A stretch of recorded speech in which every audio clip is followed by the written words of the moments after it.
Thank you to Kvod Harav. Beautiful place. Baruch Hashem. You see, it's brand new. And it'll be packed with people.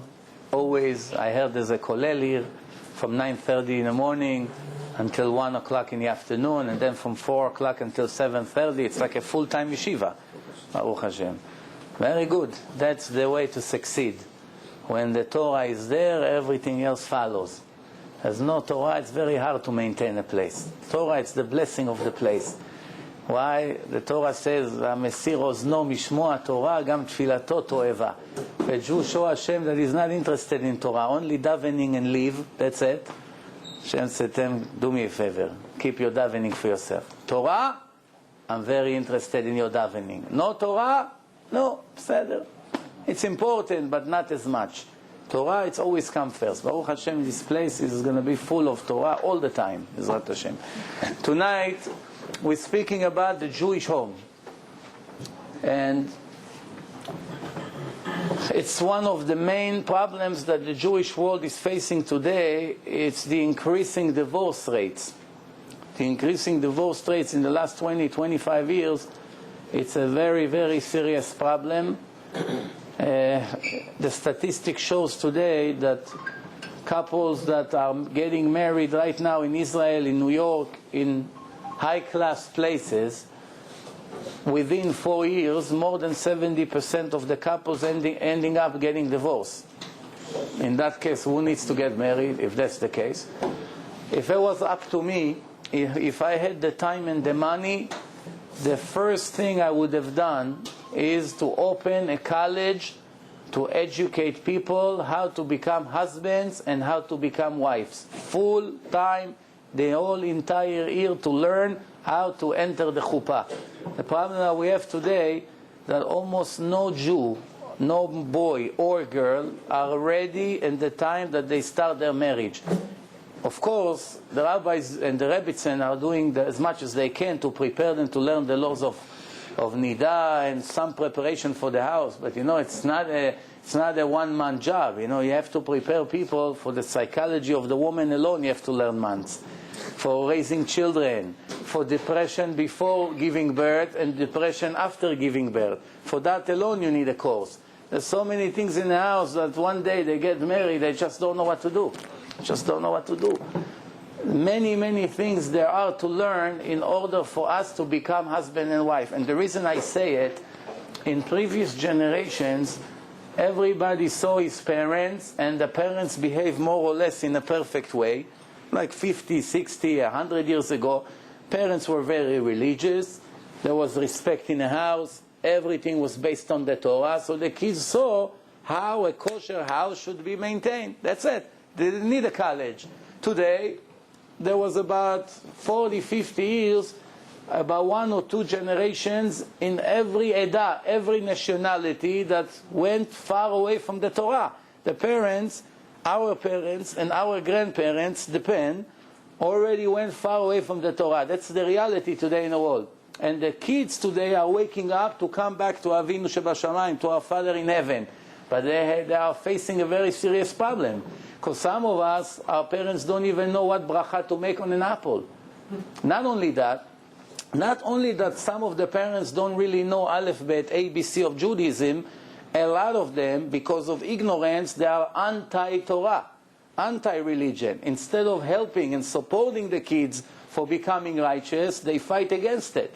They run after them, they torture them, they give them all kinds of restrictions, trying to break their spirits, in order for them to become just like them. Why? Because they're afraid. What's their biggest fear? The biggest fear is, my son's going to be ultra-Orthodox, he's going to run away from me. He's not going to want to come to eat in my house. He's going to feel embarrassed that I'm his father. That's what motivate them, because they are nervous. And that's a problem that this generation have. One problem is the kids, the young generation that become Baalei Tshuva. They have nobody to teach them how to behave in a house, even though their parents is not religious. And they are going into arguments that it's not really necessary, and that makes the situation in the house very bad. And then when they really need to argue for something, they just don't have the strength. because they wasted all their energy about arguments that were not necessary. So now when they really need to fight for something, how many fights you can have every week? That's a problem. People have no education how to maintain a Jewish home. And that's a problem. On top of all that, we have other problems in this generation. One, the world became 100% material. Very materialistic. In all generations, everybody knew a Jew is running away from material. A non-Jew, he cannot live without material. There was two categories. Today it's not the case anymore. Today it's very rare to find Jews in this generation that really don't care about this world. Don't care about their house, don't care about what car they're driving, don't care about the quality of their clothes. Every kid, you go to yeshiva today, you want to cry. The kids coming to check each other's tie. Where is this tie from? Oh, you can be our friend. Your tie is not $50 and up. Stay away from this kid. That's the situation we got to. Worse than the goyim. You understand? We became worse than them, much worse. Yeah. Even they are not like this. Even in high quality places of the goyim, when they're very wealthy, they're not doing things like this, checking each other's suit. Oh, what, this suit? Where you got this suit from? Okay. Oh, what kind of Game Boy you have? Oh, it's old fashioned. It's from last year. We have the top of the line one. Just came out a week ago. You understand what's going on here? Kids, if their parents are not billionaires, they're embarrassed to show them in school. What, you're going to come with your car? My kid's going to see. They all have cars. They go to vacations every week. That's the situation we are in. Now you wonder why 30 years ago, almost every kid that went to yeshiva, after a few years of learning Torah, became a real serious Talmid Chacham. You ask him questions, he knows he can give you speeches from now until the end of the week, non-stop. Today, you take a guy from yeshiva, other than the nice outfit that he has and the $500 hat, you tell him in Shabbos table, tell us a Dvar Torah, cannot say 1 minute. He can say 1 minute, it's already an achievement. Wow, he say 1 minute Dvar Torah, what do you mean? You are months in yeshiva, you cannot say Dvar Torah? Today, if you want your children to learn Torah, you have to beg them, you have to bribe them with candy and money that they're willing to open the book for 1 hour a week. What an achievement. I'm learning all day in yeshiva. Yes, sure. They go to yeshiva for one reason, recess. That's all. They go to yeshiva for recess, for baseball, for basketball, for playing, I don't know, all kinds of games that they have in yeshiva. And then we wonder why the rabbis in this generation, the top Gdolei Ador, are slowly disappearing, the old generation, and the young generation have no replacement. The young generation of these days do not have rabbis like the Rabbi Ovadia Yosef. When he was in 6th grade, he was already a rabbi like the rabbi of the top shuls in the world today.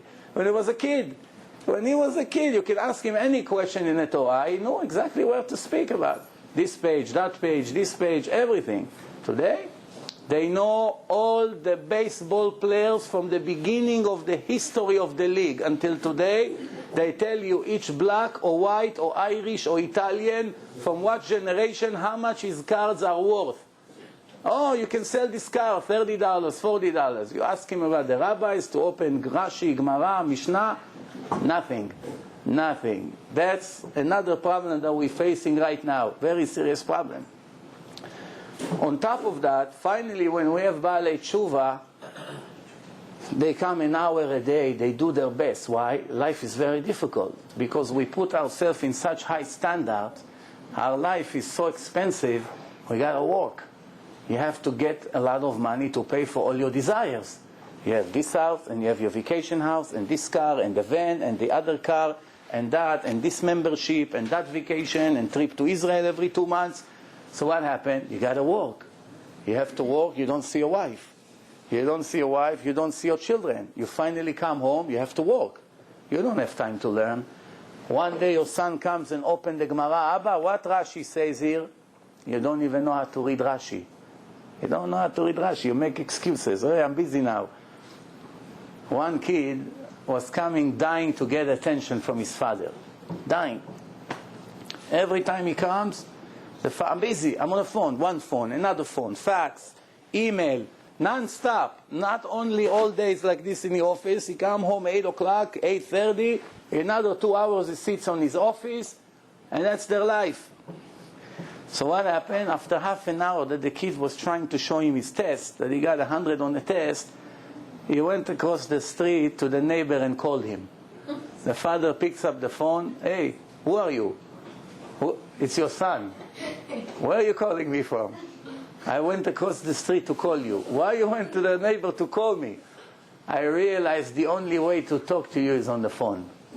You understand? This is actual things from these days. And that's the situation now. Because the situation is like this, I want to prepare everybody. It's recorded. You're going to see me in a year to see if I was right or wrong. I want to prepare everyone. All the people that giving and sacrifice their life just to make money, non-stop saving, investing, buying, doing, everything will go to the garbage.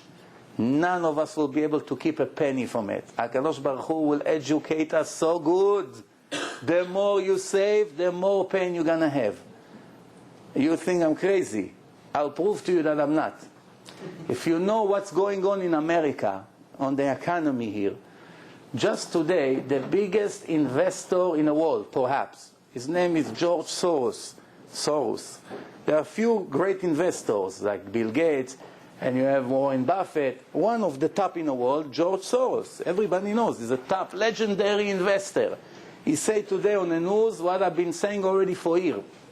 He said, we are in the most difficult crisis in the history of the world. And he's not even exaggerating. We are now in the worst economical crisis in the history of the United States, perhaps in the entire world.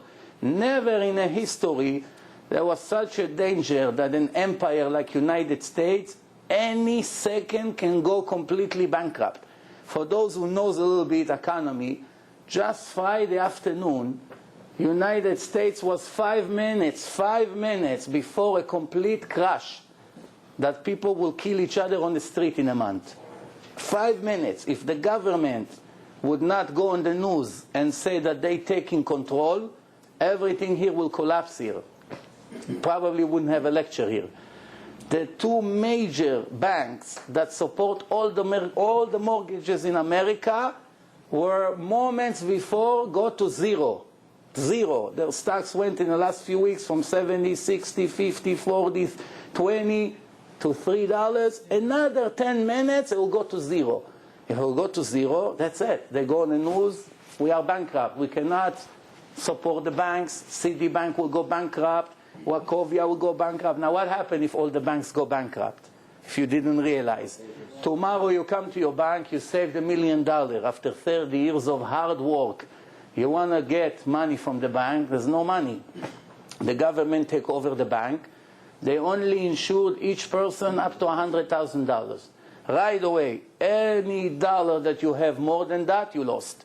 So if you work 30 years and you save millions of dollars, like many Jews here in this country, everything in a second become a mud, nothing. And they don't give you the $100,000 right away. You're going to wait years. By the time they'll give it to you, it will be worthless. Plus, if you want to run to Israel, the banks in Israel depend on the banks here. If Citibank go bankrupt, Israel go bankrupt also, because they all invest in the banks here. So there's nowhere to run. You want to take your money and hide it in Europe, they're also going to go bankrupt. Because America, it's the heart of the world. If America goes down, everything goes down. When everything goes down, what happened? There's a big war. Everybody fights. That's it. People fight for their life. And that's why we are moments. I'm telling you, it could be tomorrow, it could be a week from now. If we're not going to wake up now, us as individuals, I'm not talking us as a nation. Who am I to start talking to an entire nation now? Who's going to hear? But those people that came to this shul today, you have to know. Today you eat, tomorrow maybe you have a vacation plan, maybe next week it's not going to be America. You're going to want to get money, you're not going to have. Many people don't know that in Germany, the Jews started to see that their situation become worse and worse over a period of months. First, now they cannot go and sit on a bench. No Jews allowed. Next thing, they have to wear a special Magen David. The next thing, they're not allowed into parks. They're not allowed into theaters. They're not allowed in certain places. Then they cannot get a job. You cannot be a lawyer anymore in court. Cannot be a doctor. And then one day they don't have rights to have more than X amount of money. They cannot take more than X amount of money. And then one night they went and burned all the synagogues, all the Jewish houses, the kosher restaurant, everything. Overnight, Leil Abdullah it's called. And what happened? A Jew that had $1 billion in his banks, the next morning he did not have what to eat. He started to eat peels of potatoes. Yesterday was a billionaire. He had messengers that bowed down to him when he came home. The next morning, he cannot get anything. He had a little cash in his house. Maybe he can survive a week or two, and it's all over. On top of it, the president that is about to be elected is not exactly a Jew lover. From everywhere we look at that, HaKadosh Baruch Hu is tiding the situation on us real good. Like the Gemara says. En lanu al mi lismoch, Hashem will bring each one of us very shortly to a situation that we're going to be on our knees, begging, Hashem save us. And Hashem said, finally you realize, nobody can help you but me. And that's going to be the situation. As the prophet says, your houses will not save you. Your gold will not save you. Your money will not save you. Nothing can save us. Speaking to the autistic kids in Israel, they just came up with a new book. 8 years ago, I went to speak to autist in Brooklyn, 12 years old. Now he's 20 years old. If he's alive, I don't know. There was just moments before the Intifada with the Arabs started, the second one. He started to describe me the Intifada in details. The sky is full of smoke. We're going to a very serious time. I'm crying for what the Jews in Israel have to go through. And then the Intifada started. Buses, explosion, 8 years ago, if you remember, in Jerusalem, every day, again and again and again and again. That was the situation then. But that's nothing compared to what we are heading to right now. People have dreams. I'm going to go college, 6 years, 7 years, I'll invest here, retirement, pension. I doubt that if we're going to be able to get to that. We have to realize what the situation is. There's some of the big rabbis in the world that had dreams of big tzaddikim. I'm sure you heard about these things. That we are moments before the revolution will begin. The prophecy says that before Mashiach comes, will be a disaster, a war called Gog uMagog. No wars in history come anywhere near that war. The Vilna Gaon 250 years ago, he wrote, the last war will be 9 minutes. It gives us an idea what we're talking here about. Because remember, in his generation, you didn't even have guns like today. If you wanted to shoot a bullet, you have to put powder, shoot a bullet, clean it, put powder. Every 10 minutes, you can shoot a bullet. With rifles like this, you cannot destroy the world in 9 minutes. But there was a clear prophecy that we are heading to a serious time. It's called Gog uMagog. So the people here that sits in this place, that they are dying for the dollar, they thinking financial, they thinking material. Remember my words. It's a waste of time. Everybody has to focus right away 100% from now on, from this moment on, only on spirituality. The rest is really not important. It's just going to be 100% pure waste. Pure waste. And the Gemara says, what can we do to get safe from Gog uMagog? Only 2 things. What? Who knows? What are the 2 keys to get saved out of the mess? Torah and Gmilut Chasadim. Torah and kindness. Torah and kindness. Kindness, how you can be kind to people if almost everybody is 100% egoistic? Everybody loves himself, only himself. Do for me, you owe me, he owe me, she owes me, everybody owes me. How can you do for others when you think you're the center of the world? That's a problem. We got to work on that. Each one of us has it. Laziness, pride, jealousy, anger. We live in a lie. We say for the bad things that they're good, for the good things that they're bad. Right? If the boys that we have today, when you show them Mishnah and Gemara and Torah, it's like you gave them poison. No, not again, no. It's not fair, I just learned. Like you brought a knife to kill them. Then you come and say, come, let's play, what's the name of this game? No. Okay. No, that they buy real estate, no? Monopoly, 4 hours to wait, wow! I won my life. Monopoly, let's play Monopoly, 4 hours, 5 hours, wow, beautiful. Baseball, let's go to the baseball. Let's sit in a baseball game with all the goyim over there, drinking beer, smoking drugs, cursing every 5 seconds. Let's sit with them. Such a chilul Hashem, moshav letzim, sit over there. And you know what? Don't worry, we'll put a baseball cap. Nobody will know we Jews. We'll put the tzitzit in, we pretend we're enjoying the show. Where are we going to hide? Before I really start to talk about what I came for, I just want to remind you one thing. The punishment in the world to come, it's embarrassment. That's the main punishment. Before we're going into the physical problem, I'm not even going to mention it. Embarrassment, it's the base of the entire suffering that a person has to go through. When we come to Olam Haba, the embarrassment is going to kill each one of us. Why? Everything you do every day, there's nowhere to hide it. You're not going to be able to hide it. I like to say this story because it's so important to know it. Sometimes we want to make a scene, a goy passed by, we cannot do it, we're embarrassed. Vinny just looked at me, how can I make a scene? Tony just looked at me face to face, how you doing? You know what? I'll give it up. Tomorrow I'll try. A sin? Yeah. Violation against the Torah. Tomorrow he came to make the same sin. A little 2-year-old baby standing watching. Go to mommy. Go take a candy.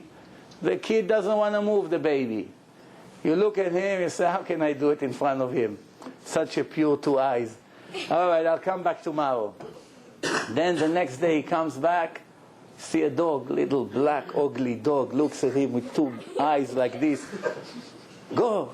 The dog is angry. Don't push me. You know.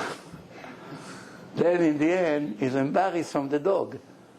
After 120 years of illusions here, he comes in front of Hashem. Hashem says, dear Jew, now it's time to see your life movie. Let's go. He shows him this moment. And then he's going to hear a scream from a dog. You embarrassed, and for me you don't care. You're never embarrassed for me once in your life, but from a dog you embarrassed. I'm worse than a dog. Where are you going to hide? Where are we going to hide? Just try to imagine this. It's for sure will happen. No, maybe yes, maybe not. All the Gemara, all the Zohar, all the Ari, every holy book in the last 3,300 books speaking about this concept of embarrassment from Yom Adin. There's no way to run. There's one Yemenite guy, he died in his bed. 10 minutes later he came back to life. And his first word was, what an embarrassment. The embarrassment is killing. I didn't know where to hide myself. I was begging, like maybe there's a table to go underneath. Where to hide? There's nowhere to hide. Everything is displayed right in front of you and everybody see over there. What are you going to say over there? Telling them stories, the car broke down, I was late, I didn't make it. You know, my mother-in-law, she makes panels for business. She invite people and they go to a special place in Manhattan. They have interviews and the company give them some money and lunch. They ask them questions. So one time she sent two blacks, brother and sister, to a panel. She gets money and they get money from the company. That's how it works. She recruits them. So the next day the company called and say only this guy showed up. The other one didn't show up. So she called him. She said, why didn't come? He said, my grandmother died. So how your sister was there, you fool? Over here you can still get away with the lies. Over there, nowhere to hide. Let's go back to the subject what I came here for, and I'm sure you all came to hear that, I just wanted to say my warning, because the Torah obligates everyone who have access to Jews, even to singles, especially to many, to say the warnings for the people, that never the people will not say, hey, why the rabbi never told me? Why the rabbi never warned us? If I knew, at least I would put some money aside for time of emergency. I say what I had to say. Hopefully it won't be that bad. Hopefully I'm wrong. I'm almost sure that I'm not. Just follow the news and you see what's going on here. So that's one thing. What's the main reason for crisis in our marriages?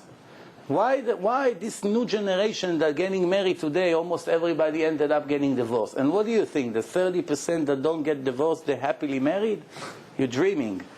Either they don't get divorced because they're embarrassed from their parents, or from their children, or that it's too much money involved. Doesn't pay to get divorced. She's going to take $10 million. I'm not going to give it to her. I'll keep her married. What can I do? I'll suffer the rest of my life as long as I don't lose this $10 million.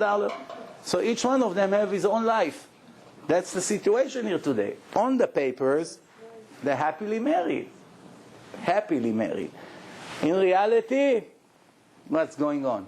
Plus, sometimes people afraid of their stigma. They're going to come to places they divorce. They ask them, know what's going on. They cannot handle the pressure of coming to the world and say, hey, I'm lonely. I'm a mother to 2, 3, 4, 5, 6 children, and we don't have a father in the house. There are many things that prevent people from getting divorced, but that doesn't mean they're really happy in their marriage. You understand? Thank you. So the situation is very, very severe. Now, in the non-religious world, this is the statistic. In the religious world, until about 15, 20 years ago, it was almost impossible to hear about divorce. Once Rabbi Aderet told me that when he was a kid, so we're talking about approximately 50 years ago, let's say, he asked his father, for the first time in his life, he heard the word divorce. Nobody knew what it is. The kids? Nobody knew what divorce is. He heard somebody say the word divorce, gerushin. He asked his father, what's divorce? What is it, divorce? I heard this word. His father almost fainted. What?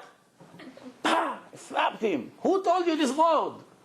That's only one generation ago. To say the word divorce was like to say the worst nightmare. Today, divorce. We all divorce here.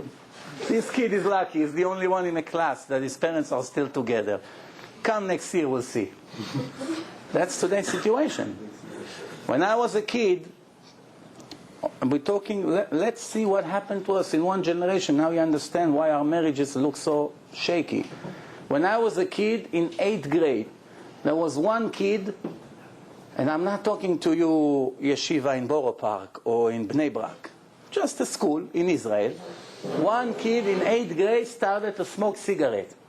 The entire city of Bat Yam, which is full of criminals today, the entire city of Bat Yam were shocked. Everybody pointed at this guy on the street. This guy, stay away from him. Be careful not to talk to him. When you see him, you run to the other side of the school.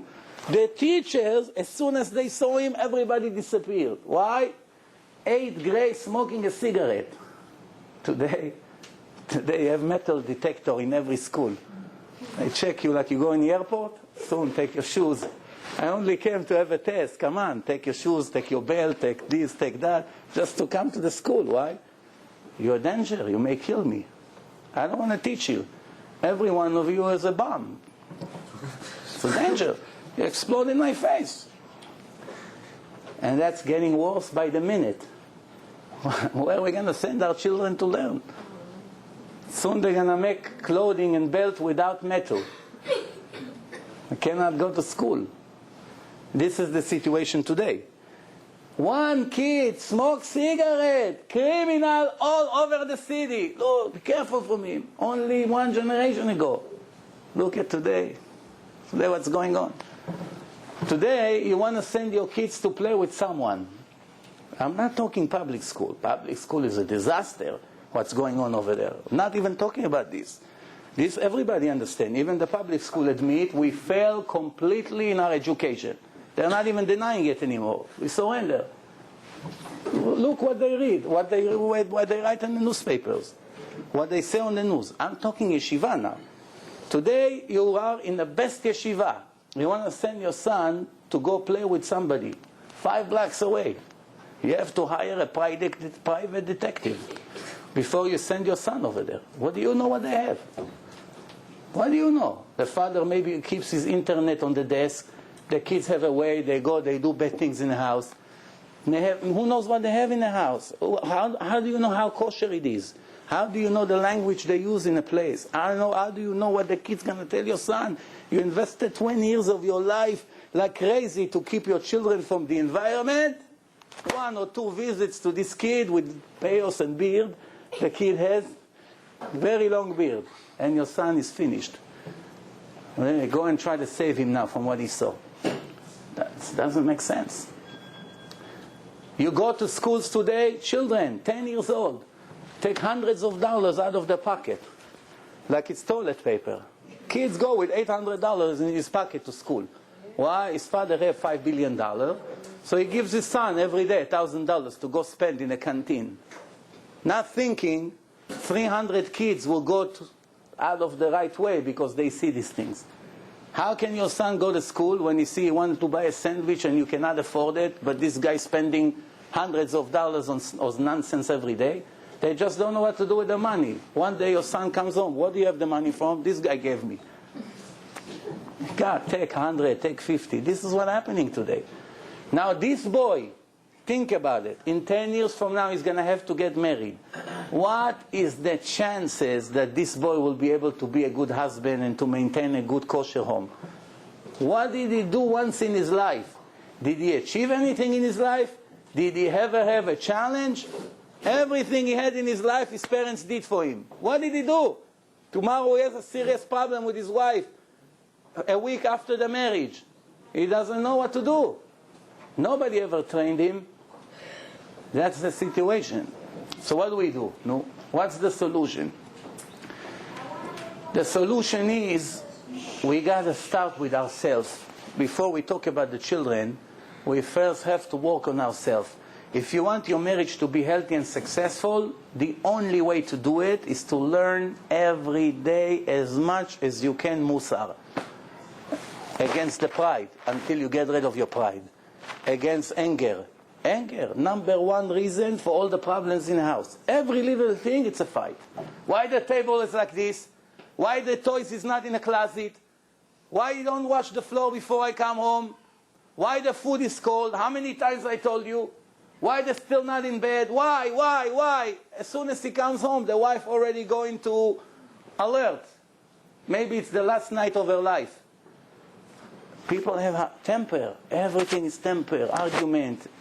One guy comes to me and say, I have a feeling that my wife, that's it. She found herself a new husband. So I told him, what makes you think so? He said, listen, my wife she's not interested in me anymore. She's avoiding me no matter how many times I try to come close to her. She's avoiding me non-stop. That's it. I said, so what did you do about it? He said, I checked the computer, no evidence. The cell phone, no evidence. The bills, no evidence. I follow her, no evidence. So, I don't know, it drives me crazy. What's going on here? I told him, no. Your wife really didn't do any of the things you think. I want to ask you one question. Yeah. Did you tell your wife recently that she gained weight? I said, sure. She gained 15 pounds. What do you want? If I don't tell her anything, she's going to gain 50 pounds soon. It's going to be too late. I said, that's it. You ruined your marriage. What? From this, you ruined your marriage? Sure. Why? The psychology of the woman is, and all the ladies soon going to say, hey, he's right. The psychology of the women are, you give her one bad comment, it takes a second. To clean that from her brain may take 20 years. That's it. She lost her confidence. Now she's hiding. She goes with a blanket in the house all day. Excuses. She goes like this. All kinds of things now. He doesn't understand what's going on here. She's not interested to talk to him. She's avoiding him. I have headache. Why? She lost her confidence. Give her one bad comment about her look, you finished her. You're not as pretty as you used to be. You're not exactly like when I met you 10 years ago. Finished. Go to my mother, learn how to cook. A knife in the heart. Dead sentence. Better you hang her in Fifth Avenue in a window of Macy's than tell her this. Comparing me to your mother? Go to your mother to it. One of the things the Gemara says before Mashiach come, it's going to be perfect harmony between the wives and their mother-in-law. Exactly the opposite. Problem in every house. Your mother comes here for Leila Seder, I'm not going to be home. Find somebody else to do Leila Seder. No. So what do you want? Let's go to my parents, to my parents, to my parents. Every house that have a problem, main problem, the parents-in-law. One time I get a phone call. A guy is desperate on the phone. That's it. Tomorrow morning we go to Beis Din. I told them to prepare the get. I'm coming to sign the papers. I get divorced. How long they married? A year and a half. Nice couple, gentle people, nice looking, good manners. Why? Why like this? The house is breaking. What's the problem? Her parents destroyed my marriage. From the moment we got married, they live in my living room, they check the closet, they brainwash her against me non-stop. I said, what do you mean? He said, I'll give you an example. Her car broke down. You know, I'm busy. I didn't have time the first day to take the car to fix. So it's 3 days in the driveway. For 3 days, they constantly tell her, you see, he doesn't care about you. As far as he's concerned, you could die home. He doesn't care you don't have a car. He has his car. He's not worried about it. It's very genius parents. All they do is try to break their marriage. After they married already, do like this. Or they come to the house, they open the closet. You see what a stingy husband you have? Look, nothing. No tuna, no sauce, no this, no that. This is what the guy is telling me. Come to our house. Leave him. Come for Shabbat. Come be by us. I say, okay, don't go to the Beis Din. I'm on my way.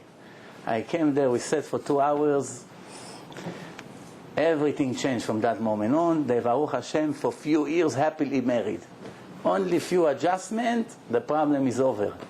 And then HaKadosh Baruch Hu helped us, he sent the parents away. out of town. Baruch Hashem, then everything was, the operation was successful.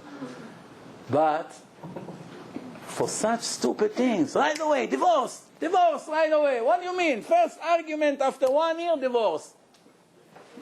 That's the situation today. Every little thing, divorce right away, divorce.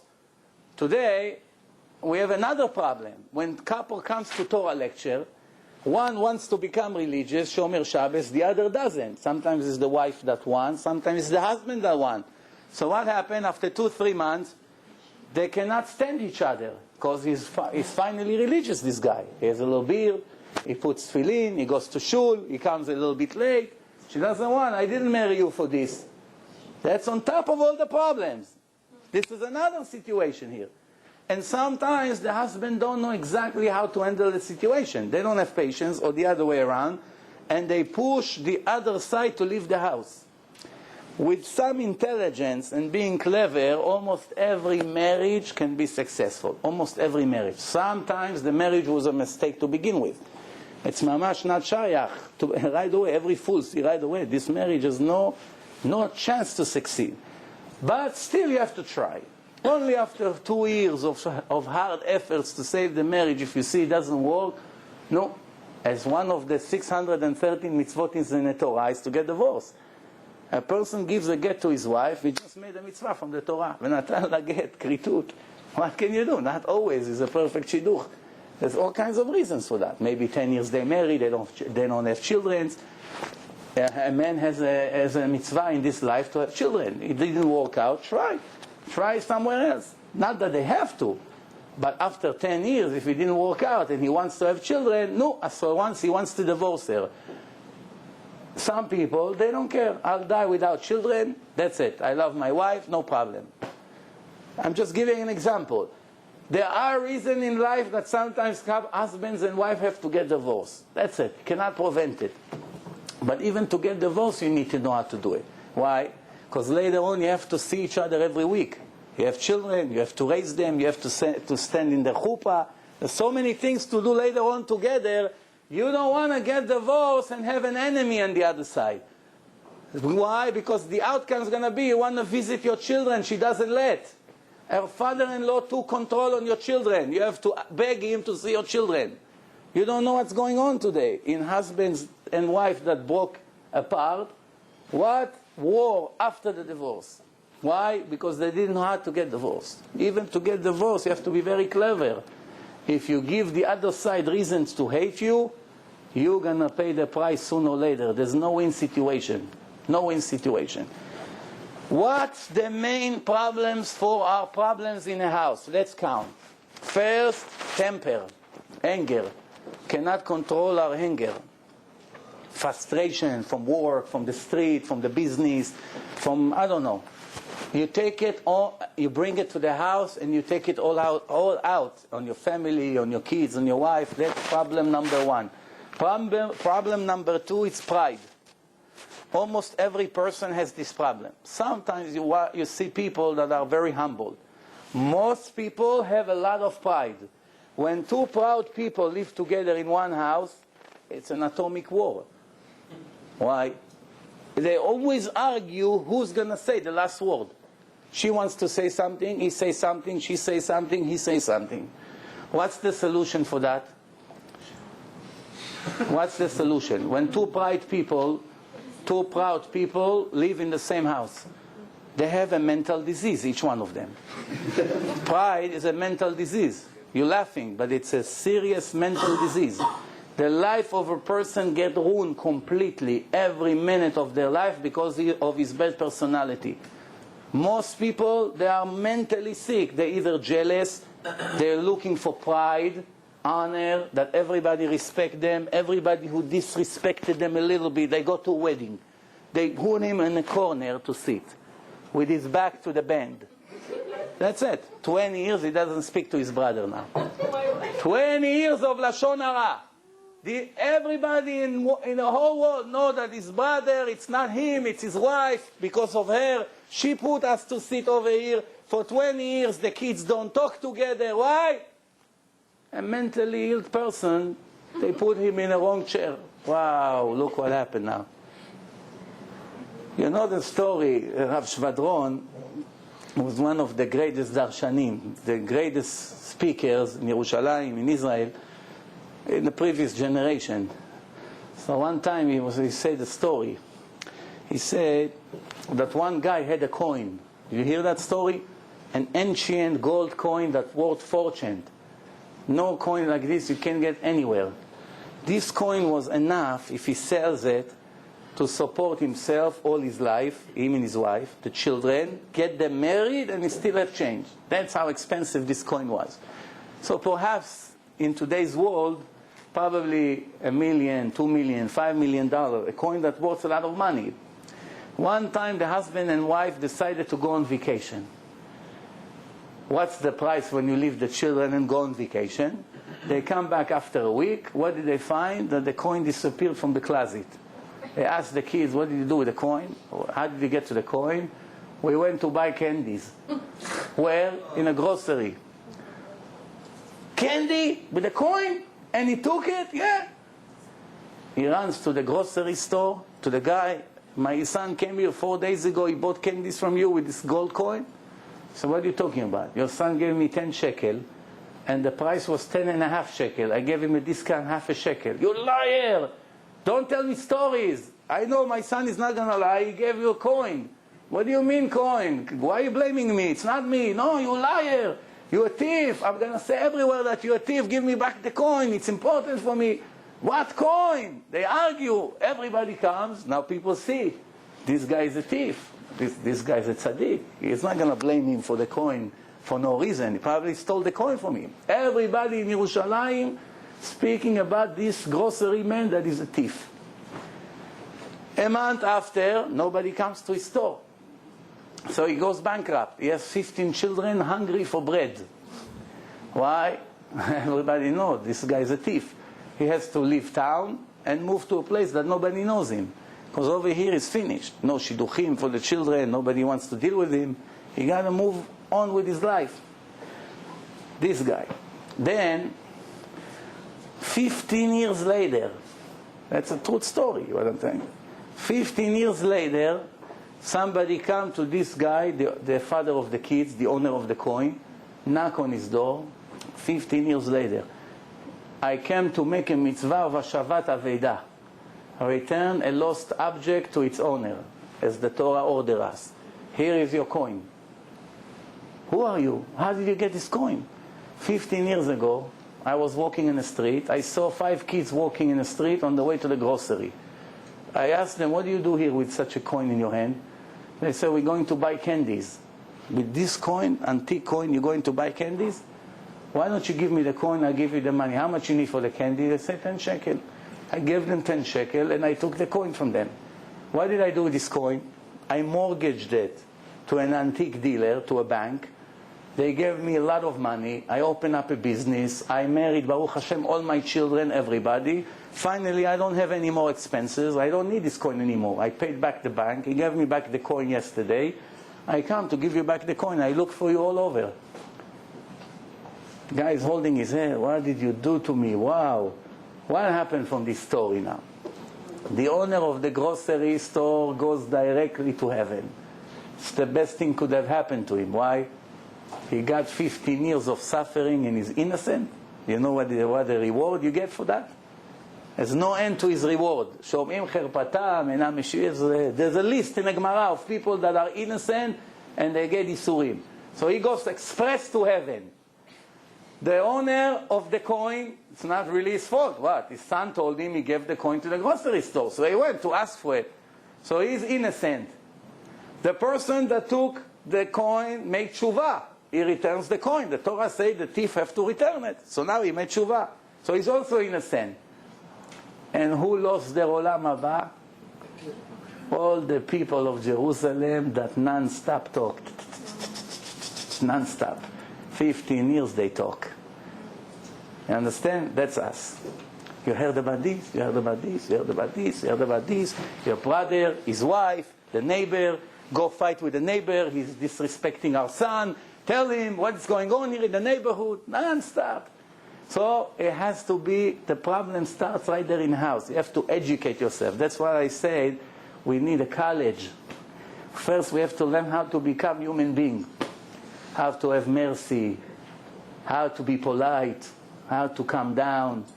How not to judge and suspect everybody that we see. How to be honest. And the most important thing, how to have faith in Hashem. Emunah. Faith. Most of the problems that we have in life, because we don't even have 1% of faith in God. Not even 1%. If we would have 1% faith, we'll be in a very high level. We don't even have this. We don't have. We don't trust Hashem in anything. We only trust ourselves. When you go to work, you are 100% sure that you go and you make your money. I work 3 hours, I make X amount of money. I work 6, I make double. That's the way you look at that. I sold this merchandise, I sell it for double. Thanks to my talent and my knowledge and my connection, I made X amount of money every month. That's the mind of a person, when in reality it's all nonsense. You don't make anything. In Rosh Hashanah, Hashem already wrote you a check, that's it. Now He's giving it to you as He wish. This month He gives you 5,000. Next month only 1,000. The next month 20,000. Hashem plays with you according to the timing as He wish. And everything else, it's all illusion. We did, we ran, we're fighting, going to court, arguing, stealing, cursing. It's all waste of time. If you had trust in Hashem, if we had trust in Hashem, we will go through what we go through every day. Why bother working? Huh? Everything is fixed. Why bother working? You're right. I know hundreds of righteous people that I met in my life. They don't waste even an hour a month of worry about money and going to work. And they're all surviving. Some of them are not rich. Some of them are very rich. Very rich. Depend. Yeah, I can give you hundreds of stories about Ashgacha, about people who did nothing in their life and they made so much money, and people who work like slaves all their life, and in the end left with nothing. There was almost never enough for them. Yes?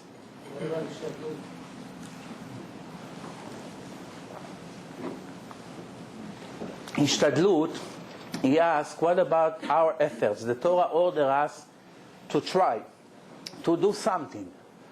The Torah never told you that Ishtadlut has to be all your life, like most people today, from morning to midnight. That's not what the Torah says. The Torah says, Avarchecha bechol mishlach yadecha. I'm going to bless you in everything you do. From here we learn that we have to do. But how long we have to do? An hour a day. And a generation ago, people used to fix shoes, tailors, they used to make suits. How was the working day in a market, you know? Every righteous Jew in a market, you come to him 9 o'clock in the morning, 10 o'clock, he closes the gate, and he goes to the yeshiva.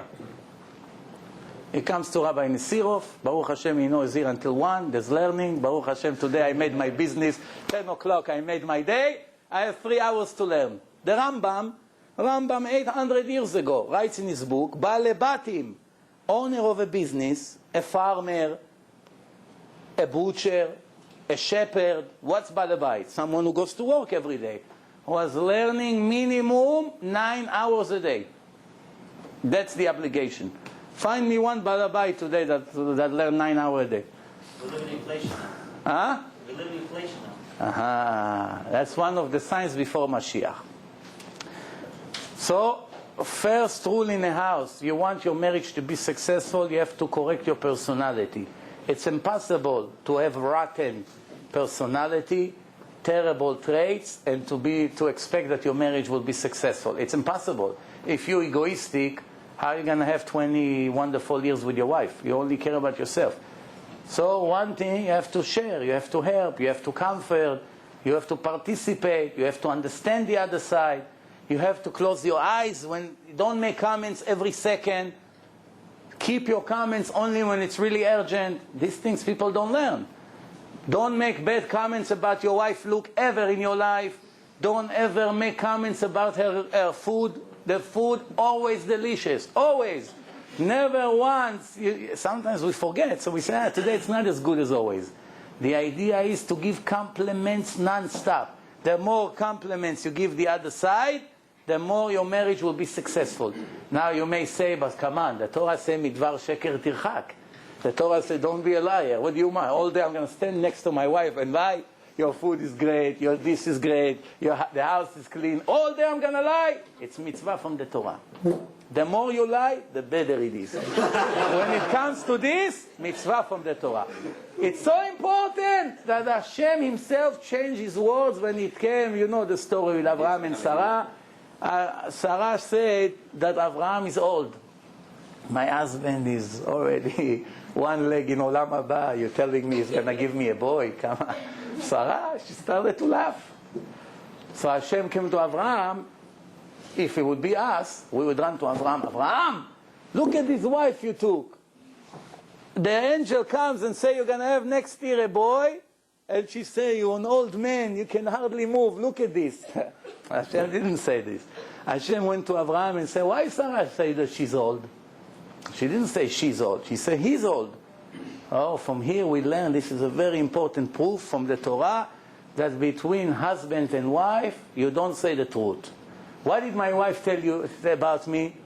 That you're such a generous husband. What did really she say? What a stingy husband I have. I'm afraid to spend $1. What did she say? That recently you've been very kind to her. You give a lot of money. He's going to feel embarrassed because he knows it's not true. Just the fact that my wife said such a thing. This was the way Aaron HaKohen was. Aaron, his title is Rodef Shalom. There's somebody who loves Shalom, that's Aaron, and he has a better skill, Rodef Shalom. Everybody naturally loves Shalom. Who wants war? Let me sit in my corner, be peaceful life. Why do I need to go into wars, fights? Everybody get hurt in a war. Aaron was in a different level. He's running after the peace.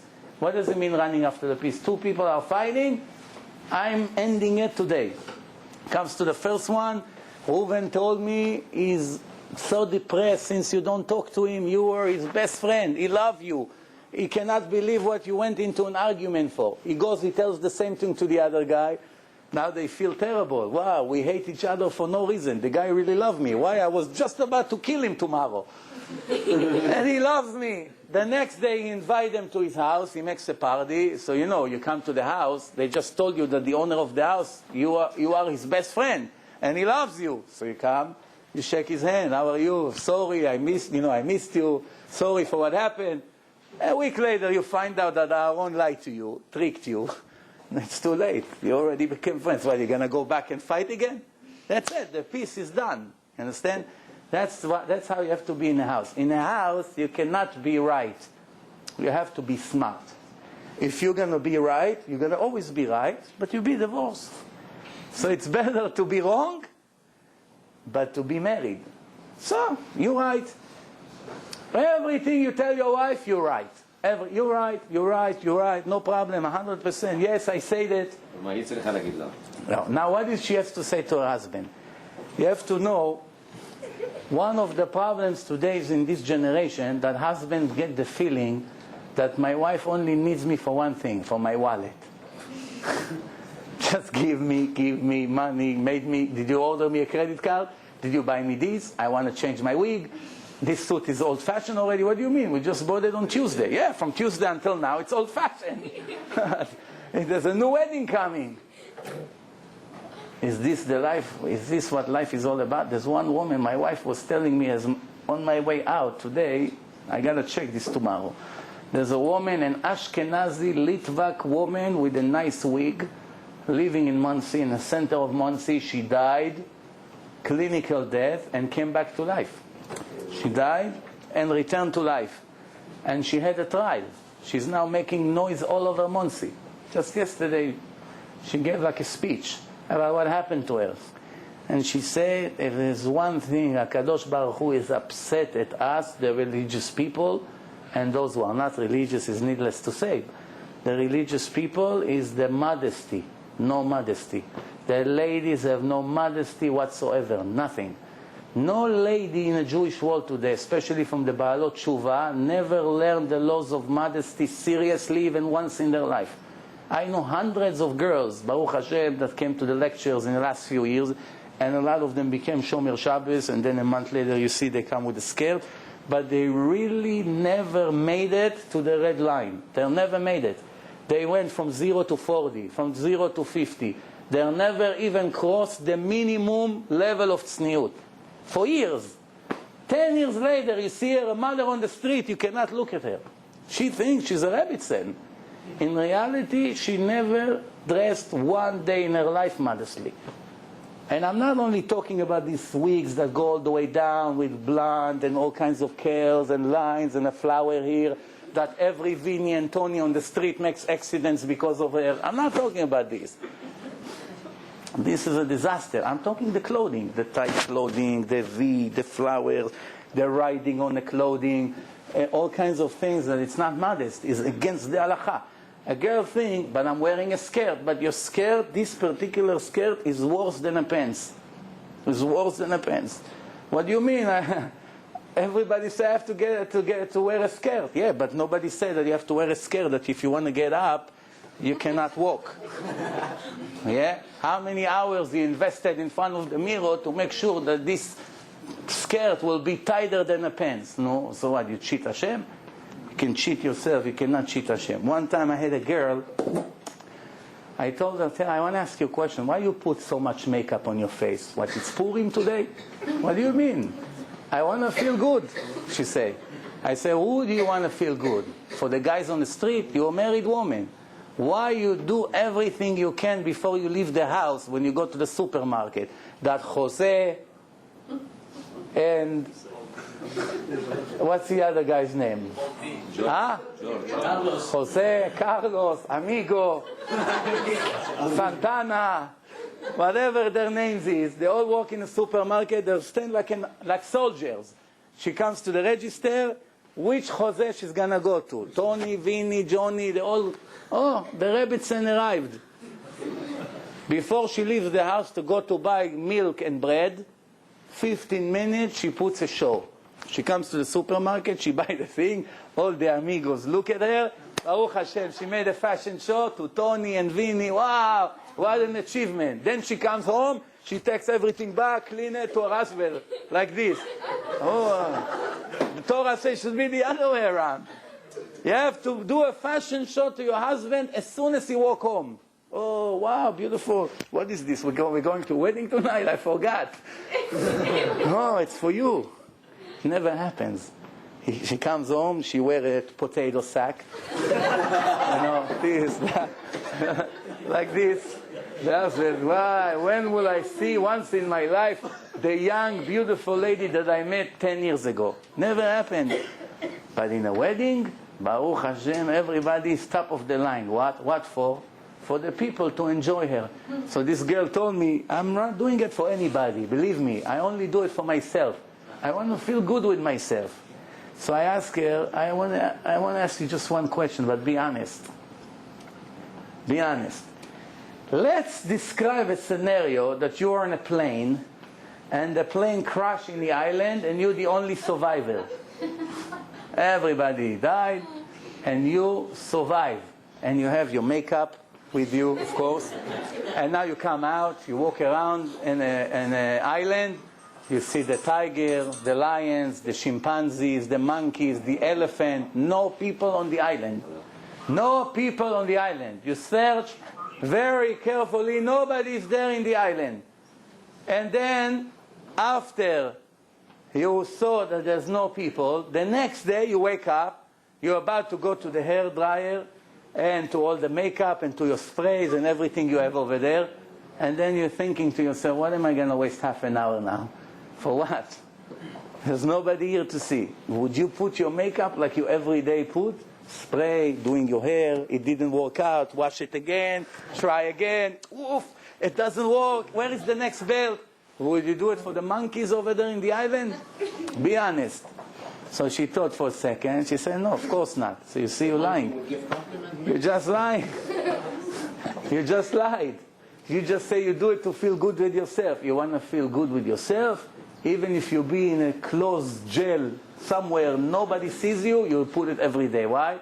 It's for yourself. The reality is not for yourself. Beloni. It's for Vinny and for George and for Amigo. It's for them.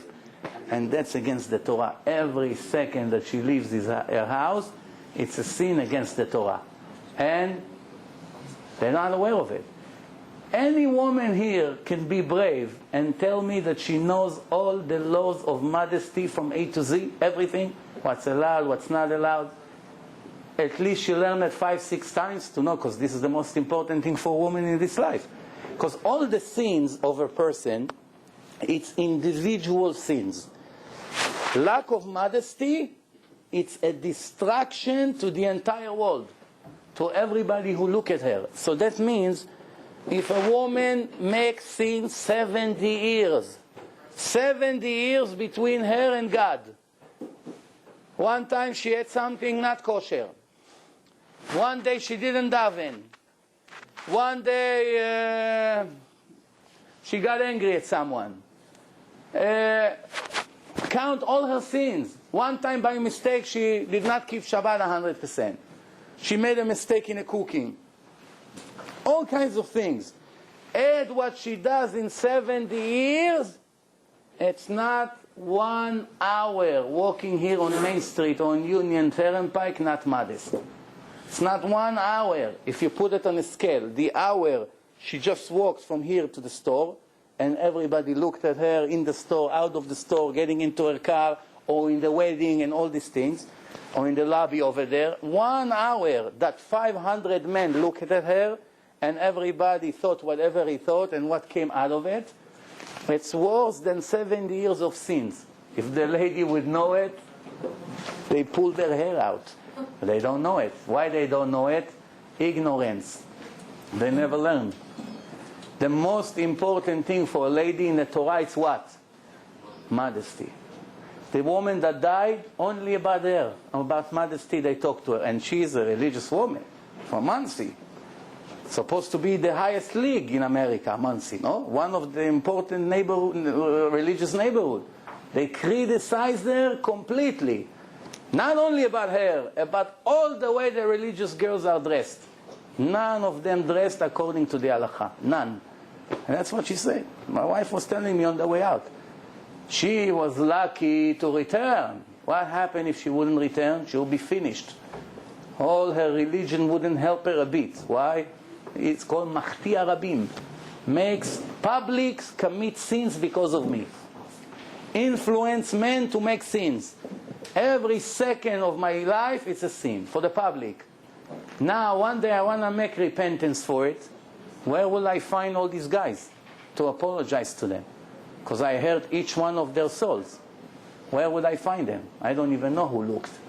It's impossible to correct. Where are you going to find it? So you know what? When it's impossible to correct, you don't make any damage. If it's easy to correct, no, we broke the chair. I know how to fix it. 2 minutes, I fix it. No problem. If it's impossible to correct, you don't play with fire. Let's go back to our subject. Personality, it's the key number one. You work on yourself. You get books. You sit with your wife every night, 15 minutes. If you see you have problems in the house, 15 minutes, you sit with your wife, you learn with her together. You take a book, you learn Musar. You learn about pride, honor, jealousy, laziness, modesty, Lashon Hara, watching the eyes, children education, all these things. That's one thing. Second, the children, you cannot give them whatever they want. You think by giving them a lot, you're helping them? You're destroying them with your hands. Today, especially in today's generation, you got to be very clever. I don't say not to give anything. But the more you give them, the more it will be used against you. You wait and see. You think, oh, my son has his own room, he has his own car when he's 16, he has 5 bicycles in a garage, he has this, he has that, he has all the Game Boys, he's going to vacation twice a year, everything he wants, he has his own credit card. He's 10 years old, he has a cell phone. And then you expect this son to be successful in Torah? Why does he even want to open a book? It's impossible. How is he going to get married, this guy? Such a spoiled kid you raised. Some people, they put all their children in one room. They have other rooms in the house. In the old days, our parents, you know how they grew up? 8 in a room. 8. So when one of them wanted to learn, and they were just washing the floor, there's no place to learn. It's all one. 8 people sleep in one room. When Rabbi Ovadia was a kid, he wanted to learn Torah, and his mother was washing the floor. This is how he used to learn. He stand on the chair like this, excuse me, and learn Torah like this. There was no place to stand in a house. Why? It's such a small house. Such a small house. There's no place to go. So he stand on a chair for an hour and learn. Why? Because they wash the floor. You understand? Today, impossible. Again, if you don't work on yourself, your marriage cannot be successful. Don't blame others. First start with yourself. 3 months, you don't argue, you don't make comments, everything is fine, I have no demands. You have food, very good. You don't have food, no problem. I'll take myself a piece of bread, put some cheese, I eat. I don't die. Why there's no food? No problem, no food. You didn't have time to make food, no problem, I'm okay. Why the house is not clean? No problem. If it doesn't bother you, it's fine with me. I'm sure you were busy. How is this food? Excellent. Always excellent. How is my body? Excellent. Don't I need to lose weight? Send somebody else to tell her, not you. Send your sister. You tell her it's finished. Send somebody, send the neighbor. Do me a favor. Tell my wife she has to lose 300 pounds. All day she's eating. Why don't you tell her? Come on, I'll tell her that my marriage will be over. You understand? Now let's talk a little bit more about the children before we finish. The children. First of all, some people think that by showing the children all these religious videos, oh, that's kosher. Rabbi agree, no? It's this, it's that, it's this kid, it's that. It's all religious people. Sometimes the movies are okay, if you can call it okay. But the problem is that inside these movies, they also have things that destroy the children's soul. First, guns. They started to put in all these videos now guns. People with guns, robbing, running, shooting. That's not so good. Second, they show inside things that the kids didn't know about.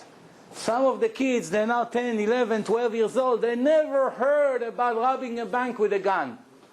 They never heard about a fist fight. Now they see this video, punching, cursing, running, police. It develops their mind, and they're starting to think about what's out there. You want to open the mind of your children? One time a guy told me, you, the religious people, you have a serious problem. You are such a closed mind that you don't let your children see anything. It's like such a torture. Wow, you know, your son, you just told me your son is 10 years old, he never saw a goy. Because I said in a lecture, my son never saw a goy until once, first time, my wife didn't find anything in a store. She had to go to Petmark. That's a different story over there. There's goyim over there. So when she went to Petmark, the boy looked at one of the ladies that work in the register, and he asked my wife why she didn't get dressed today. She was wearing short sleeves. He never saw such a thing in his life. So two things he saw first time in his life. A Goya, a non-Jewish woman, and a woman that wasn't dressed modestly. So I was shocked. So when I said that in the lecture, I thought that this guy would be intelligent enough to be jealous with our lifestyle. Instead, he criticized me. He said, oh, you guys, you don't let your children see anything until one day they open up their eyes and they get shocked. So I told him, you let your son see everything? Everything? He said, sure. I show him everything. Whatever he chooses, it's fine by me. So I told him, no, you're not honest.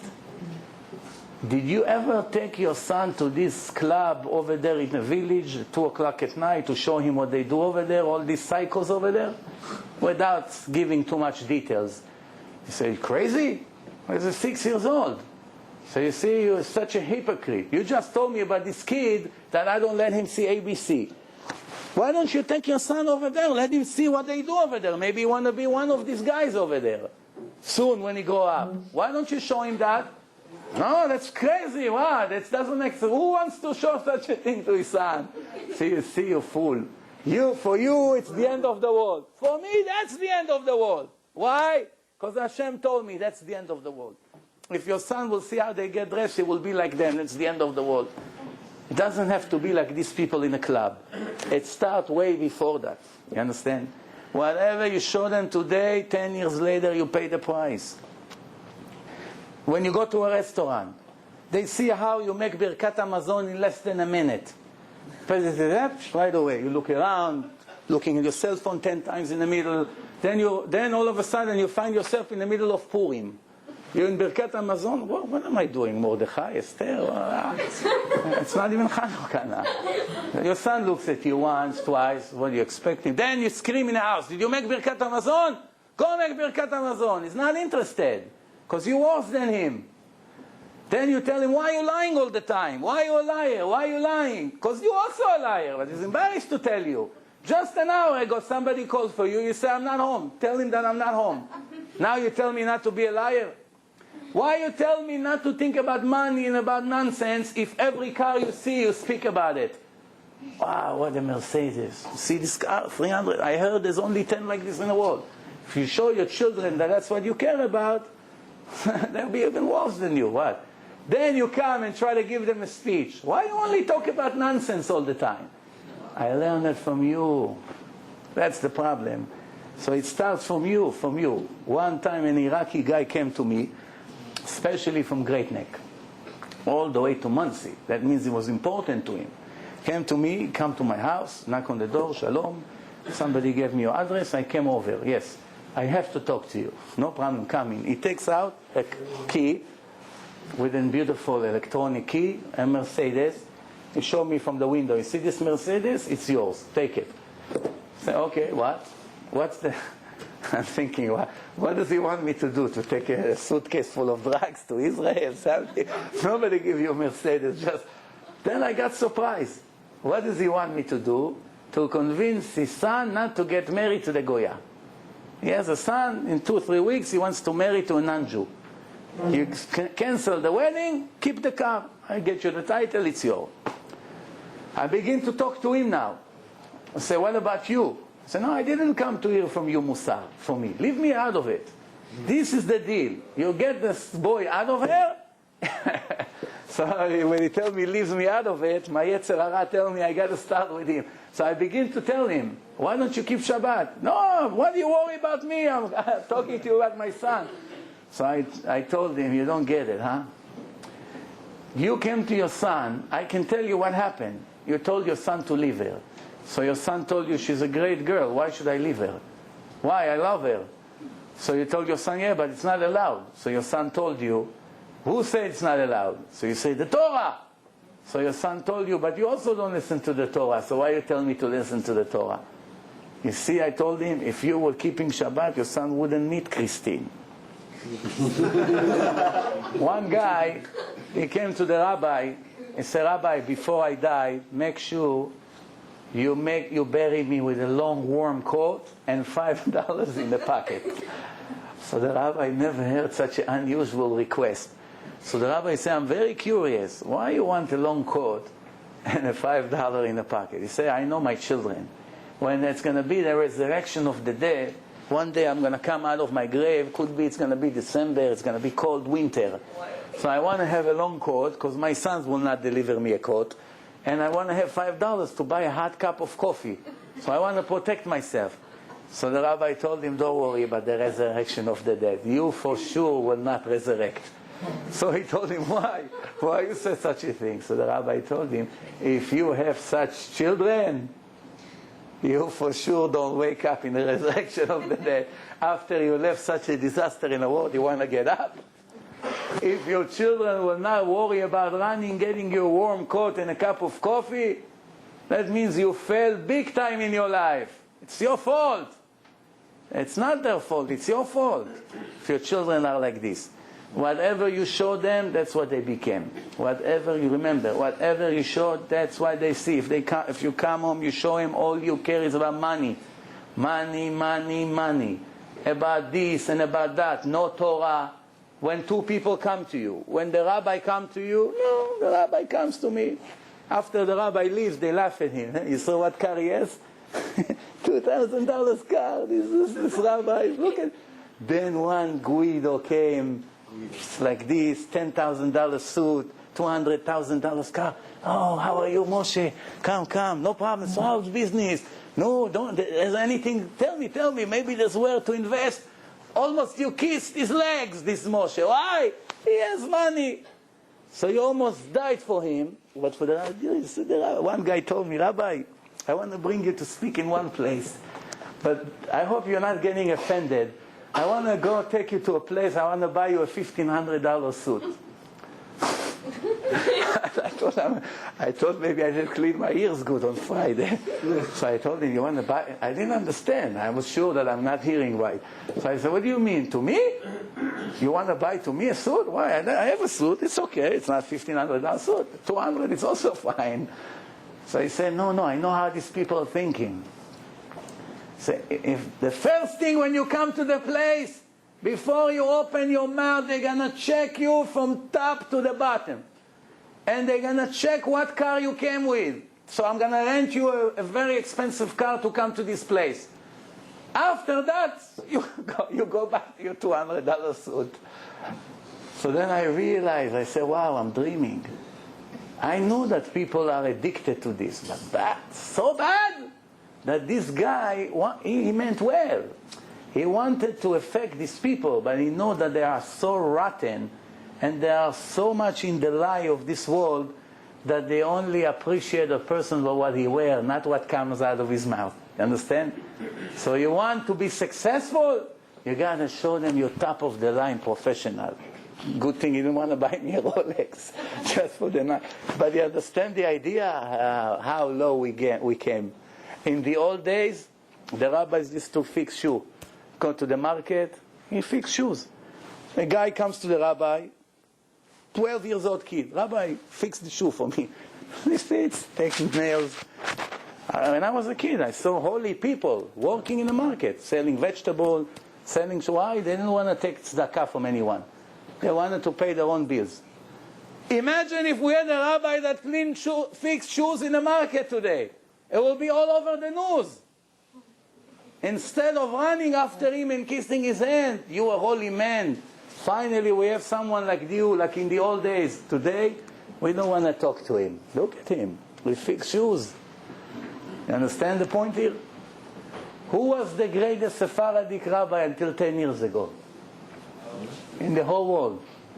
All the Torah by heart, all the Kabbalah by heart, perfect personality, perfect midot, Rav Ben Zion Abba Shaul. Heard about him? Top of the line. He was sitting in a kitchen in the evening with his wife, peeling okra for her. With a knife. You go into his house, you think he has a booth in a market. All the Torah by heart. A mind better than computer. Comes home, he sits with his wife in the kitchen, in a very small little apartment in Yerushalayim, preparing the okra for Shabbat. Where do you see rabbis peeling okra today? Ask a rabbi once in his life he peeled okra. He knows what okra is, cucumbers, potatoes he makes. But the Gemara says, read in the Gemara, the greatest rabbis in the history used to go bring water from the well, used to sew for Shabbat, used to clean the house for Shabbat, used to cook, used to go to the market to shop for Shabbat, used to slaughter the animal, prepare meat. The biggest rabbi in the world, his hand is full of blood and dirt. He's preparing meat for Friday night's meal. Why? Because they're down to earth. Today everybody is in the sky. You want me to touch this? What a disrespect. Where is your respect? Why? Well, Ben Zion Abba Shaul wanted to go to a wedding. He came to the yeshiva. He said, anybody goes to the wedding? One guy came and said, Rabbi, I go to the wedding, but you have a car? Can I come with you? He said, I don't have a car, I have a Vespa. You know what a Vespa is? You know? Like a scooter, but it has a boat attached to it. So 2 passengers, the scooter, and there's like a boat with a chair attached to it on the side. So he said, Rabbi, there's a scooter with a boat like this. You don't have no roof. You sit there and everybody see you on the street, and it makes a lot of noise. Very old one. So he told him, he didn't understand what the problem is. So he said, it's driving? So yeah, it's driving, but it's open. So okay, no problem. He's going to take us to the wedding? Yeah. So he sat inside and they driving in Yerushalayim. Driving. Every red light that they stop, all the people looking at him like this. And they point, the kids, the people, the wives, they point at him from across this. It took him a few minutes to realize. He was so humble, he didn't even know there's a problem here. He didn't even know. Then he realized, wow, they're looking at me, I'm the head of the court, the Jewish court, the Av Bet Din, all the Dayanim, all the judges under me. I am the most important Dayan in a Beis Din, and I sit in a place like this, and everybody pointed at me, maybe it's embarrassment. So he came out of the car, he said, stop. He came out, he's standing on the street crying. Started to cry like this. Rabbi, what happened? He said, I made Chilul Hashem. I almost fainted. I made Chilul Hashem. For him, he didn't care. Scooter, Mercedes. For me, it's all the same nonsense. I have to get to the wedding. That's what's important right now. But when he realized that the level of the people is so low, that for them it was something out of the ordinary. They never saw such a thing, that such an important person will sit in such a scooter. And they all started to point at him. He realized, after a few minutes, he just realized. He got up and started to cry. Why? Not for me. For me, it doesn't matter. Now they say, look at the Torah, look at the rabbis. They sit in a scooter. You understand what's going on here? He started to cry. That's 10 years ago. 10 years ago. He passed away 10 years ago. You understand? We have a lot of work to do. To become religious is not just to keep Shabbat, wear a tight skirt and a jacket, go to work from morning to night, watch the news, go to vacation every 2 weeks, and that's it. I'm a righteous Jew. It's a dream. No, it's not true. There's a lot of work to do from the minute you open your eyes until the minute you close your eyes. You have to sleep not too many hours. You have to dedicate time non-stop to your children, to the house, to your learning. to chesed, to volunteering, to do for others. The most important thing is to learn a lot of Torah, male and female. Female thinks Torah is only for the husband and my boys, not for me. Wrong. Every woman has to learn minimum 2 hours a day. Minimum. Without this, she's not going to know what to do. She has to learn all the laws of the kitchen. Vegetables, worms, meat, dairy, kosher, not kosher, accident happen in the kitchen, Pesach, how to clean, what to replace. There's a lot to learn. If she never learned, every week she make other people eat worms non-stop. There's a lot to learn. To keep Shabbat, you need to learn years to know how to keep Shabbat. What do you think? Just not to light fire, not to smoke, no electric, and few other things. That's Shabbat? Shabbat, it's like a huge mountain. There's so much to learn. It's complicated. So there's a lot to learn. Modesty, there's a lot to learn. Husband and wife, there's a lot to learn. Nida, the laws of Nida. You know what a complicated laws it is? There's a lot to learn. If a woman will learn every day 2 hours, after years, she will not finish what she has to know. Today, she reads Tehillim 10 minutes a day. Maybe she davens Shachrit if she's lucky, if she had time today, runs to the bus, whatever, in between the children. Sometimes it's years. Years, she never read one good book. Years. What do you do? 10 minutes a day, Tehillim. How you keep mitzvot? How do you know what to do? Who teach you? Your husband? No, my husband is at work all day. 10 years, they married together. The husband has a beautiful long beard. His peos already is wider than the entire block. You ask him a minimum halacha, minimum. Every day halacha, every little kid in yeshiva knows it, he doesn't know. I see it all the time. I'm not making up stories. 10 years, people think he's a rabbi in a shul. He doesn't know Aleph Bet, nothing. What do you do in this case? What do you do in this case? Is this allowed? Is this Lashon Hara? I'm not sure. Is this Lashon Hara? I'm not sure. Is this allowed? Not allowed. Somebody asks you about Shidduch. You allowed to say? No, how can I say such a thing? If you don't say, you're a murderer. You just murder a person. How don't you know it? Why didn't you finish the Chafetz Chaim at least once in your life? What do you mean? I'm going to say that this guy is a thief? What do you mean? This girl is about to marry him. Her blood is not red like him. You want her to finish her life? There are laws to learn every day. Nobody knows. What happens if you can't get a hold of the rabbi? By the time you reach the rabbi, the kid will be dead on Shabbat, chas v'shalom. Why? Because he didn't know if you're allowed to start the car or not. Because you never learn. You never learn that if the kid has fever and there's nobody there to ask, you take him and you take him to the hospital. And you don't wait until the goy will come 10 minutes. By then, he's going to be dead. Or in pregnancy, on all kinds of things. There's so much to learn. Nobody wants to learn. Nobody wants to learn. Restaurant, this restaurant, that, they're opening a new restaurant every week. A new restaurant. Everybody must be there. Grand opening, Rabbi, they give free Chinese. Piamenta is going to play. He's a great player, don't get me wrong. Torah always comes first. The Torah comes first. If you want to be successful in your marriage, in your children's education, you start with yourself. Then you see everything else follows. The kids wants to do more. The wives don't argue anymore. It's all start with this. You don't want?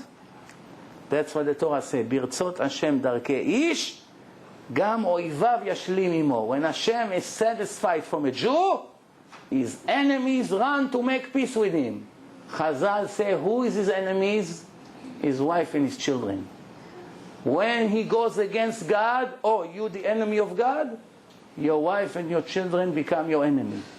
You my lover, you surrender to me, your wife and your children don't give you any hard time. Yes, sir, no problem, Abba.